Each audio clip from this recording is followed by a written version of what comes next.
Praise the lord. దేవుని యొక్క శక్తి కలిగిన నామానికి స్తుతి కలుగునుగాక. ఈరోజు దేవుని యొక్క వాగ్దానము కొరింథీయులకు రాసిన మొదటి పత్రిక 16వ అధ్యాయము 14వ వచనము. మీరు చేయు కార్యములన్నీయు ప్రేమతో చేయుడి అని ఇక్కడ రాయబడి ఉంటున్నది.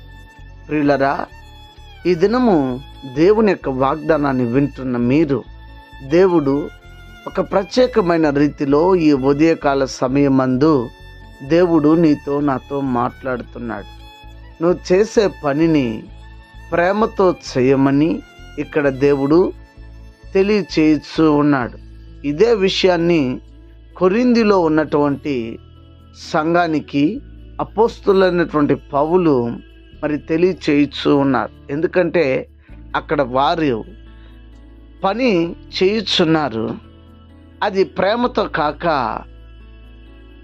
కష్టముతో కొంతమంది చేస్తుంటే, కొంతమంది సనుగుకొని చేస్తున్నారు, కొంతమంది అయితే తప్పదు అన్నట్టు చేస్తున్నారు. అయితే మీరు అలా ఉండకూడదనే ఈ ఉదయకాల సమయమందు దేవుడు నీతో నాతో మాట్లాడుతున్నాడు. ప్రార్థన చేయుచున్నావు, చెయ్యాలి అని చెయ్యొద్దు. నా దేవునితో మాట్లాడాలని ఇష్టపడి చెయ్యి. వాక్యాన్ని చదువుతున్నావు, ఏదో చదవాలి, సేవకులు చెప్పారు కనుక చదవాలి అని చెప్పి చదవద్దు. ఇష్టపడి నా దేవుడు నాతో వాక్యం ద్వారా మాట్లాడతాడని ఇష్టపూర్వకంగా నువ్వు వాక్యాన్ని చదువు. మందిరానికి వెళ్తున్నావు, వెళ్ళాలి, క్రైస్తవుడుగా బాప్తిసం తీసుకున్నాను గనుక వెళ్ళాలి, ఇక తప్పదు, వెళ్ళకపోతే పాస్టర్ గారు అడుగుతారని చెప్పి ఆ రకమైన ధోరణితో నువ్వు మందిరానికి వెళ్ళొద్దు. నా దేవుని సముఖానికి వెళ్ళి నా బాధని నేను అప్పగించి నేను ప్రార్థన చేసుకోవాలి, నా దేవుడు నాతో మాట్లాడే మాటలను నేను వినాలని ఆసక్తితో ప్రేమ కలిగి నువ్వు మందిరానికి రావాలి, వెళ్ళాలి అన్న విషయాన్ని గమనించాలి. అంత మాత్రమే కాదు, ఇతరులకు సహాయం చేసినా నువ్వు సనుగుకొని చేయకూడదు, కానీ ప్రేమతో చేయాలి. ప్రేమతో నువ్వు చేయాలి, జాలి హృదయంతో నువ్వు సహాయం చేయాలి. స్వార్థపు ఆలోచన కలిగి సహాయం చేయకూడదు, స్వార్థపు ఆలోచన కలిగి ప్రార్థన చేయకూడదు.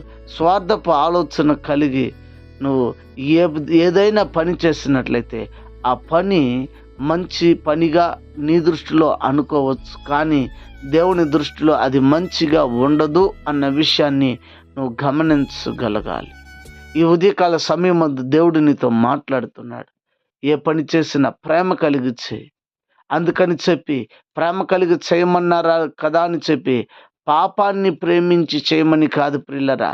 పరిశుద్ధమైన కార్యం, మంచి పనులనే ప్రేమ కలిగి చేయమని చెప్పి, వాక్యానుసారమైన పనులే, వాక్యానికి విరుద్ధమైన పనుల్ని చేయడానికి చాలామంది ఆసక్తి చూపిస్తారు, ప్రేమ కలిగి చేస్తూ ఉంటారు, ఇంట్రెస్ట్గా చేస్తూ ఉంటారు.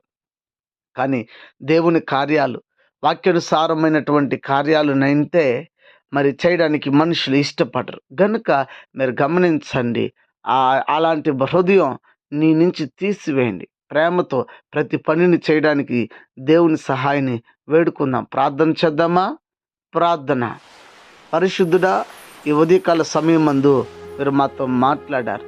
మీరు ఏది చేసినా ప్రేమతో చేయండి అని దేవా, మీరు ప్రభాతాన్ని మాట్లాడిన రీతిగా దేవా, మేము పాట పాడినను, ప్రార్థన చేసినను, వాక్యము ధ్యానించినను, మందిరానికి వెళ్ళినను, మందిరంలో ఏ పని చేసినను, సమాజంలో ఏ సేవా కార్యక్రమాలు మేము చేసినను ప్రేమ కలిగి చేయటకు సహాయం చేయండి. అతి నూతనమైన మనసును మాకు దయచేయండి. స్వార్థపూరితమైన హృదయాన్ని మానించి తీసివేయండి. కృప చూపించండి. మీ సన్నిధి కాపుదల తోడుగా ఉండి నడిపించండి. అనారోగ్యం చేత ఉన్న వారికి ఆరోగ్యము, ఆర్థిక ఇబ్బందులు ఉన్న వారికి విడుదల, రక్షణ లేని వారికి రక్షణ ఇచ్చి ప్రతి వారిని నీ రాకడికి సిద్ధపరచమని క్రీస్తు పేరిట వేడుకొని నాము తండ్రి, ఆమెన్. God bless you. దేవుడు మిమ్మల్ని దీవించి ఆశీర్వదించునుగాక. ఆమెన్.